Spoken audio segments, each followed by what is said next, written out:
Well, I was a reporter, investigative reporter at the now defunct Baltimore Examiner, and when it went out of business, myself and my editor, city editor Regina Holmes, decided that we wanted to continue with the kind of coverage, but on the web. You know, we launched it 9 days after the Examiner published its last issue.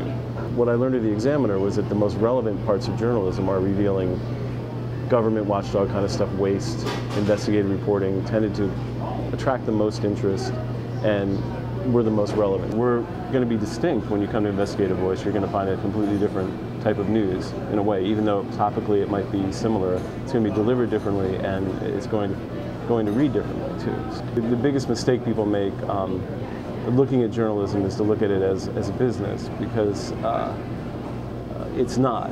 You have to make yourself relevant socially and culturally to the people. In other words, you know, you take any type of human organization, whether it be a city, a town, you know, there are people who tell stories, there are people who transmit information. You have to make yourself socially relevant to make yourself economically relevant, you know, and that's the key. When you look at the thing like people sharing stories on Facebook, I mean, if the first couple lines and the headline doesn't communicate something that, you know, it's like sort of identity politics for them, they're not going to share it.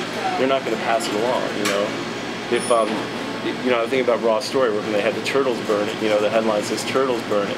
They could have written an environmentalist is worried about controlled burn going, and no, the Raw Story is brilliant in this. They said, you know, turtles are burning because of BP, and then everyone shares it on Facebook with each other because it synopsis that sort of idea of like we're all environmentalists, we hate BP. You know, you have to work within that realm to make it effective.